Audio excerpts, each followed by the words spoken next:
Hola, bienvenidos a un nuevo capítulo de la nueva barra de EINAS, los videocaf de la PAC. Hoy día tenemos una invitada especial. ¿Qué tal? Ana Ayras, sí, ella es abogada laboral, también en temas de la relación, digamos, de lo laboral con las instituciones de la administración pública y en el ámbito de la propiedad intelectual, especializada en cultura. Por eso creo que es muy importante ponerlo en relevancia, no es cualquier abogada laboral. Y por otro lado, es la actual directora del área legal de la Asociación de Profesionales de la Interpretación y la Dirección de Cataluña. ¿Qué tal, Ana? ¿Cómo estás? Muy bien. Bien. Bueno, tenemos una serie de preguntas que tienen que ver con, bueno, los podcast de la PAC van fundamentalmente para que hablemos sobre las buenas prácticas, las condiciones laborales, y hoy día estamos en una encrucijada, por decirlo de alguna manera, con respecto a todo el tema legal de lo que significa el trabajo de los artistas visuales, ¿no? En el ámbito de las artes visuales. En la lucha con el estatuto del artista, la posibilidad de que eso exista, vamos bien, pero vamos lento, en momentos donde necesitamos acelerar un poco el proceso, y vemos que en otras áreas, como las artes escénicas, donde tú trabajas fundamentalmente, hay un avance mayor. Entonces, la primera pregunta que te queríamos hacer es ¿por qué crees que eso, que ustedes han podido avanzar con mayor velocidad dentro de todo, a diferencia de las artes visuales, que vamos lento y demasiado lento, diríamos, en poder finalmente tener un estatuto de artistas? ¿No? Bueno, primero de todo, claro, la pregunta para mí, con tu permiso, claro, la plantearía un poco distinta, porque para mí no solo son las artes escénicas las que han avanzado más rápido, sino si os fijáis en las medidas que están aprobadas como por el Ministerio de Cultura y que se pueden perfectamente consultar en la web que tiene el Ministerio de Cultura para ver cómo están, en la medida en la que están, si están ya acordadas, pendientes o en negociación, veréis que no solo son artes escénicas, son artes escénicas, audiovisuales, doblaje, incluso algunas, como que el denominador común no es que sean artes escénicas, sino que si nos fijamos son artes o partes de la cultura donde existen relaciones laborales implantadas desde hace tiempo. ¿Qué ha pasado aquí? Que si hacemos una lectura un poco distinta de estas medidas, podemos ver que las principales medidas ya acordadas e implementadas tienen que ver con aquellas que tienen por debajo una estructura laboral sólida. Para mí es como muy importante ver esto, porque no es un tema, entiendo, solo de artes visuales, sino todas aquellas relaciones de trabajadores, personas trabajadoras de cultura que se caracterizan más por una relación tipo autónomo, que ahora hablaré, son las que tienen medidas pendientes todavía o en negociación o pendientes de aprobar. ¿Por qué digo esto? Porque al final, cuando se habló de aprobar el Estatuto del Artista, que al final es una subcomisión que nace en el Gobierno a partir de unas medidas que se recogen aquí en el CONCA como necesarias para la cultura, lo que se trata, en general, no es de hacer una visión concreta y separada por sectores, sino una visión generalizada para toda la cultura, intentar ser transversal, es decir, no aprobar solo para gente que tenga contrato laboral o gente que esté como autónomo, pero sí que es verdad que el sistema se apoya sobre una estructura de derecho laboral clásica. ¿Y qué significa eso? Pues que el derecho laboral clásico, ¿de dónde parte? Parte del reconocimiento de un sector de personas trabajadoras que necesitan protección sí o sí, porque se les considera la parte débil, y estos son los trabajadores que cumplen unos requisitos que establece el Estatuto de Trabajadores. ¿Cuáles son?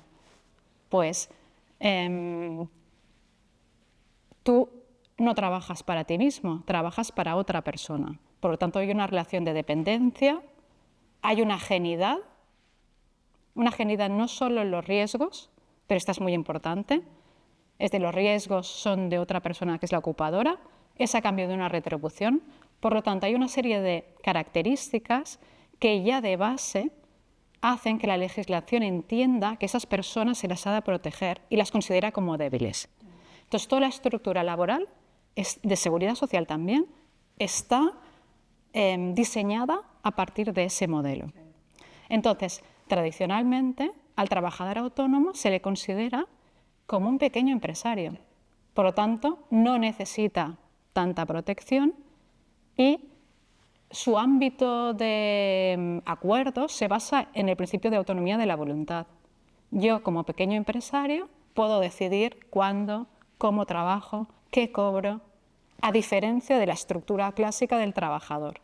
Y eso creo que es muy importante porque no es lo mismo legislar de nuevo y crear nuevas figuras que legislar sobre una base que ya existe.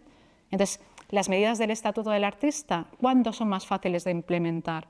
Cuando ya hay una estructura por detrás sólida que lo que hace es simplemente decir, mira, esto ya existe, pero para el trabajador, persona trabajadora, artista, contratada laboralmente, yo además añado esta especialidad, esta y esta, porque ya hay una base para garantizar eso. En aquellas estructuras que se basan más en el trabajo en las condiciones del trabajador autónomo, es más complejo. Es más complejo porque la protección del trabajador autónomo ha ido poco a poco creciendo. La fuerte y consolidada es la estructura laboral. Entonces, me he ido un poco... No, pero un poco para explicar. Es muy interesante porque eso también hace pensar entonces algo que... había una pregunta que hacía yo sobre las contrataciones, ¿no? Que es un tema que dentro del marco, digamos, de las luchas que tenemos como asociaciones, está ahí pendiente, estamos más avanzando, intentando avanzar con el Estatuto de Artista, pero finalmente también, ahora que lo dices, ¿no? A la hora del proceso de buscar esa estructura laboral sólida, pues si no tenemos un proceso de contratación o unos marcos de contratación dentro de las instituciones pública-privada, digamos, no tendría, entonces nos pisamos la cola porque entonces no tenemos una estructura laboral sólida, ¿no? O sea, al final esto es como otra, no sé, dentro de este discurso que estamos teniendo, de esta argumentación, el tema es explicar que no siempre la parte de cultura que ahora está protegida laboralmente lo ha estado. O sea, no ha sido así históricamente. Históricamente, los actores y actrices de teatro, de audiovisual, de publicidad, de doblaje, eran autónomos.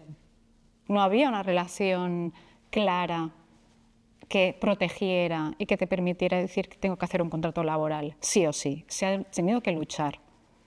Entonces, una de las cosas como muy importantes, que igual es ir a un sentido común muy, muy, muy básico, pero que yo pienso que es fundamental en cultura, es hacer una foto muy clara de quién somos.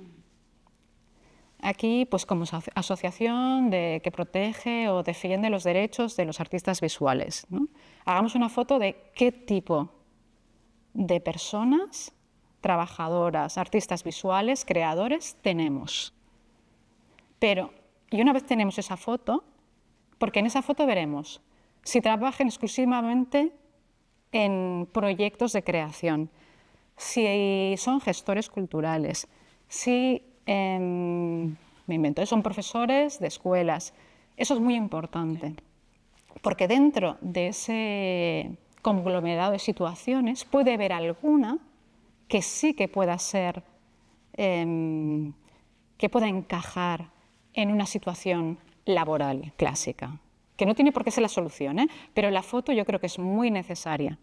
Y a la vez que haces esa foto de tu colectivo, tienes que en ese colectivo tener claro si son personas que trabajan para sí mismos o trabajan para otros. Entonces, cuando haces ese trasvase de para otros, identificas si existe o no una parte ocupadora. Y esa parte ocupadora puede ser muy amplia. Puede ser administración pública, pueden ser intermediarios, exhibidores, puede ser una empresa privada. Es decir, tenemos que detectar, lo interesante cuando haces todo este análisis, que igual ya me dices, no, pues esto llevamos años, que ya lo tenemos detectado, pero igual cada X tiempo hay que volver como a hacer una pequeña foto, o un diagnóstico para entender las necesidades reales. Porque una vez tienes eso, luego es interesante preguntarle a ellos si realmente quieren estar en esa condición, por ejemplo, de laborales. Claro. Porque yo me he pasado, o sea, en sectores que ya tienen una tradición como más larga, preguntas a ese mismo sector y tienes como una respuesta de decir, no, es que yo no quiero estar contratado. Bueno, pero existe esta posibilidad de que encajes cómo define tu relación laboral en una posible relación laboral, porque igual entonces la lucha o el esfuerzo se puede dirigir hacia un lado o hacia otro, y no significa que uno excluya al otro, ¿eh? O sea, por ejemplo, en el discurso, en la historia de las asociaciones de artes escénicas, pero también audiovisuales y también de doblaje, como te he dicho, antes pues era normal igual tener una relación presentando una factura siendo autónomos. Llega un momento en que la presión es, bueno, es verdad que nosotros hacemos cosas que significan creaciones, proyectos propios, también damos clases en escuelas, pero tenemos claro que cuando estamos haciendo esta parte de nuestra actividad, que en ese caso fue pues, la interpretación, sea delante de una cámara, sea doblando, tiene que ser laboral. ¿Por qué? Porque yo no decido. Yo aquí no tengo margen de decisión ni para qué cobraré, ni a qué horarios tengo que hacer, dónde estará, dónde están mis recursos que yo pongo a disposición, los pone siempre la parte que me ocupa. Entonces, esto es como muy importante porque se pueden dar diversas relaciones. No significa que si luchamos solo por eso nos quedaremos sin todo lo otro. No, es que se pueden hacer igual acciones dirigidas hacia un lado, que esto no es fácil, es como ir insistiendo, pero sobre todo que el propio sector se lo crea. En el caso, estaba pensando ahora cuando hablabas del tiempo, ¿no? Que es una de las grandes preguntas dentro del campo de las artes visuales, ¿no? Es cómo medir el tiempo de la hora de trabajo, ¿no? Es distinto un actor que está tantas horas en el escenario, que tiene una manera de medir su tiempo de ensayo, ¿no?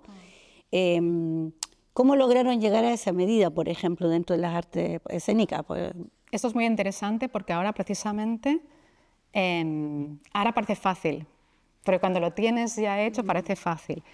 Pero también hubo toda una discusión sobre si cuando tú estás en tu casa estudiándote tu texto o todas las horas que tú pones como bailarín para en un teatro musical aparecer, el día que te dicen en el ensayo y hacerlo bien, todo eso cómo se cuenta. O sea, no os penséis que son cosas tan distintas. Entonces, todo eso cómo se midió, pues presionando a que la cotización por parte de la Seguridad Social tuviera unas cosas distintas que no tienen el resto de trabajadores. Entonces, ahora lo que te quería explicar es que desde las artes escénicas, dentro de uno de los... sabéis que estamos en un plan de impulso. Sí.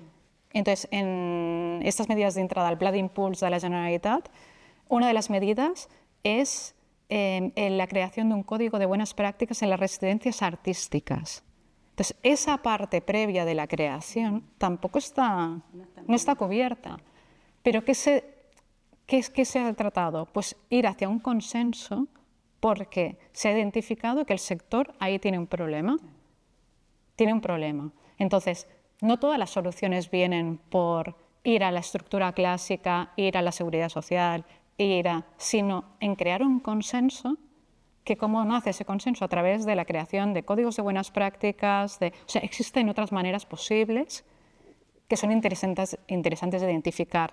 Cuando una vez tú tienes la foto, tú puedes ver, pues por aquí hemos de luchar hacia una contratación o a un reconocimiento de laboralidad. Pero en este otro ámbito, como por ejemplo el de creación, pues tenemos que ver cuáles son las salidas o la protección que nos interesa. De repente se ha reunido a todo el sector desde la parte, y eso significa, cuando digo todo el sector, me refiero a todo el sector, no solo la parte social. Entonces, es importante pues, que ahí estén todos los espacios que hagan residencias de creación, los que ya llevan mucho tiempo, los nuevos, los que son de fuera de Barcelona. Se haga un esfuerzo y se detecten cuáles son las problemáticas comunes. Bueno, al final se trata de buscar un consenso, Y en ese consenso da lugar a estos códigos de buenas prácticas que son el inicio de la presión hacia un Ministerio de Cultura. Bueno, nosotros tenemos un código de buenas prácticas. De hecho, yo trabajando ahora con la subsecretaría, ha sido como una de las bases fundamentales para crear el plan estratégico de las artes visuales, ¿no? Justamente el texto de las buenas prácticas que ha producido la PAC es base para esas discusiones, ¿no? Pero hay un tema ahí cuando hablabas del sector, que no lo puse en las preguntas, pero me nació ahora como uno de los problemas que uno se encuentra todo el tiempo al abordar el tema de la contratación, incluso de los tarifarios a la hora de pensar tarifarios, que es la diferencia justamente de los estamentos, ¿no? Una cosa es interpelar al sector público, que tiene una obligación, evidentemente, como Estado, ¿no?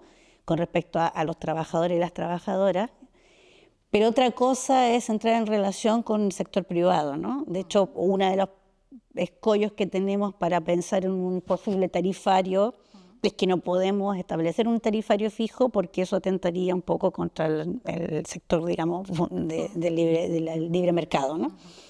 ¿Cómo han logrado ustedes sortear eso? Porque más, en términos muy concretos, las artes escénicas es, por decirlo de alguna manera, una de las industrias donde el sector privado más injerencia tiene. Bueno, el arte visual también pasa que se nota menos, pero ¿cómo han sorteado esa relación, digamos, de diálogo? Es un poco lo que te explicaba al principio, que es entender que igual una parte de actividad, igual no toda, encaja en lo que le llamamos una actividad laboral, que es la que define el artículo 1 del Estatuto de los Trabajadores. ¿Qué ha pasado ahí? Que el estatuto en ese artículo te dice será contratada, se considera o se presume que hay contrato laboral, no por el nombre, porque el nombre no importa, sino el tipo de relaciones que hay, ¿vale? Que es lo que te explicaba de la dependencia, ajenidad. A partir de ahí hay otro artículo que lo que dice es, vale, pero en este estatuto no podemos regular todas las relaciones de carácter laboral porque hay algunas que son muy distintas unas a otras. Entonces se reconoce para los artistas que pueden desarrollar esa normativa en un Real Decreto especial que es el de artistas, que ahora está en fase de modificación y se va a aprobar uno nuevo. Pero esa parte es como muy importante. ¿Por qué? Porque tú ahí entras y puedes exigir ese tarifario del que tú hablas, que en realidad solo cuando entras en ese ámbito, de momento, solo cuando entras en ese ámbito, tú puedes fijar salarios a través de los convenios colectivos. Porque una cosa es que el gobierno marque una retribución mínima, un salario mínimo, pero ¿eso cómo se mejora? Pues llegando a acuerdos con la parte ocupadora, empresarial y la parte social. Y los convenios colectivos solo se pueden firmar por asociaciones que representen la parte social cuando haya de base una relación laboral. No existe la sindicación de momento para autónomos. Esa era una pregunta que te tenía, la ponía ahí, respecto de cuál es la figura legal de organización que ustedes tienen, porque nosotros, de hecho, como sector, justamente porque no existimos como sector trabajador, no tenemos la posibilidad de tener un sindicato real. Tenemos asociaciones que hacen el papel del sindicato, pero que no tienen finalmente... Ahora el Estado lo está reconociendo en términos muy simbólicos a las asociaciones, pero no tenemos una fuerza política concreta dentro de la realidad. Para eso es como tener muy claro lo que tú le vas a explicar al legislador a quién defiendes. Los intereses de quién defiendes. Y necesitas ser muy claro. Yo tengo como personal, pues estas personas que trabajan, Ahí hay que evitar mezclar. Por ejemplo, ¿qué se hizo en artes escénicas? Evidentemente, habría una tipología tanto de parte ocupadora como de parte social muy distinta. Pero, como te he dicho antes, lo que haces es decir, vale, yo solo, de momento, puedo conseguir que esta parte, en el momento que está interpretando en un teatro ese día que hace la función, o grabando una película, o haciendo una publicidad, o haciendo un doblaje, en ese momento lo puedo proteger. ¿Y quién tengo en la otra parte? Identificando la otra parte.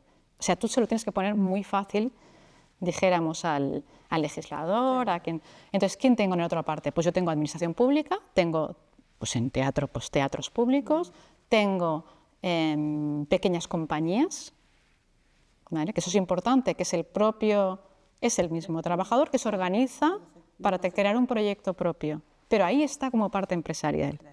Tengo un tejido muy precario, pero bueno, que hace todo lo posible para sacarse, por ejemplo, el teatro familiar, que está dentro del convenio también como parte empresarial.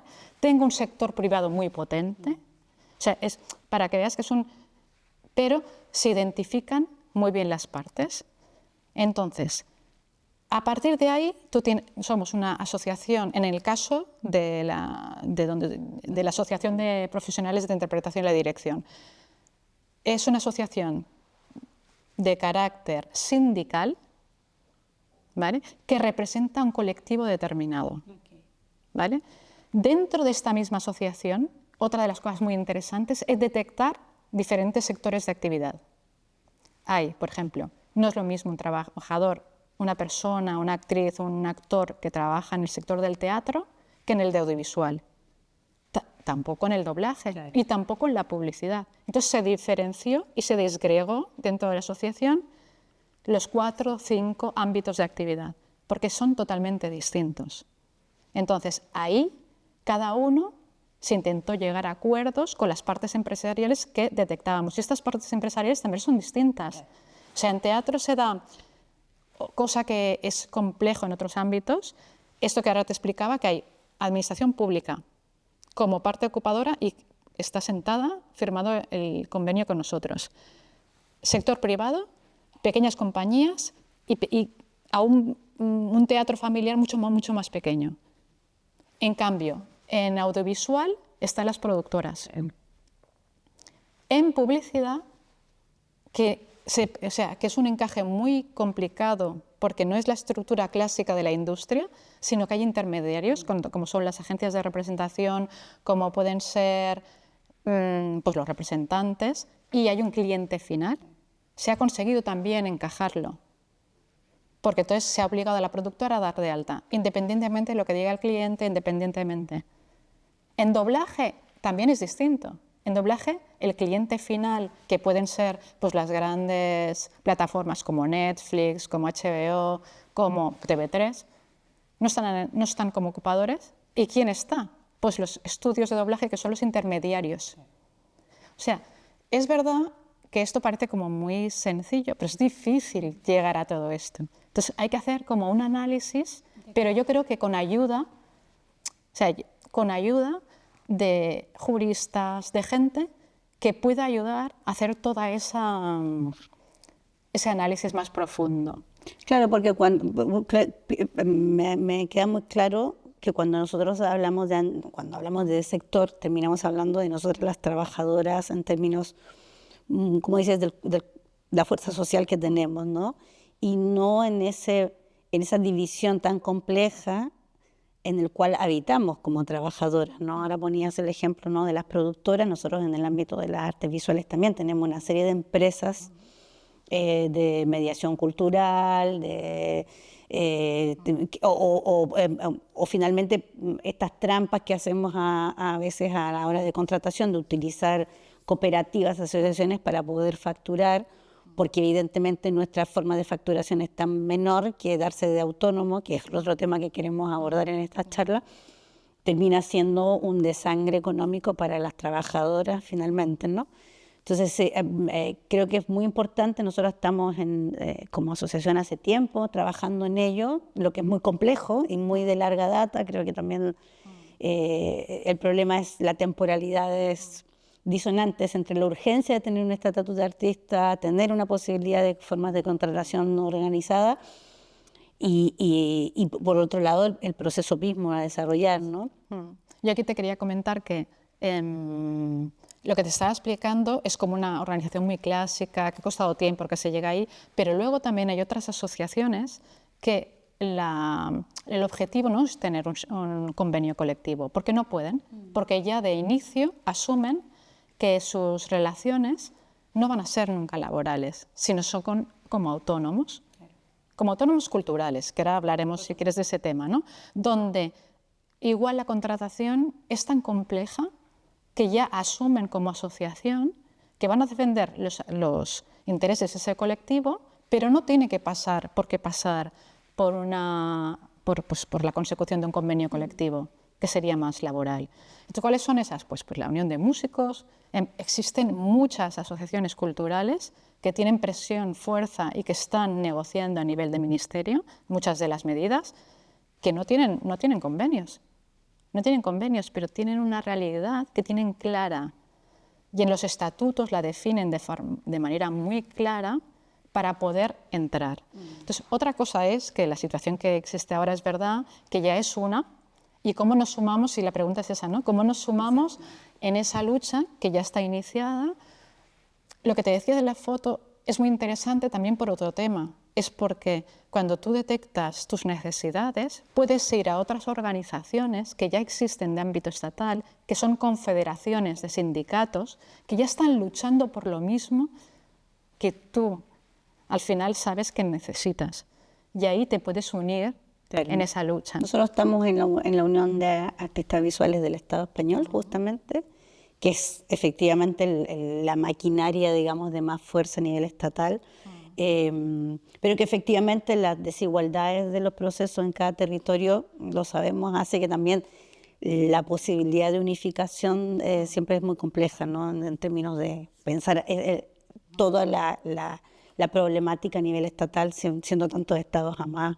Con respecto, si nos vamos al sector público, a las instituciones públicas, para no meternos mucho en lo privado, que ya es una complejidad mayor, pero efectivamente una de las carencias que nosotros tenemos como sector es la falta de contrataciones, ¿no? De relaciones contractuales laborales a la hora de llevar adelante un proyecto expositivo, curatorial, de mediación, que son a largo plazo, no es que es un día, 2 días, a veces son un año o meses de trabajo.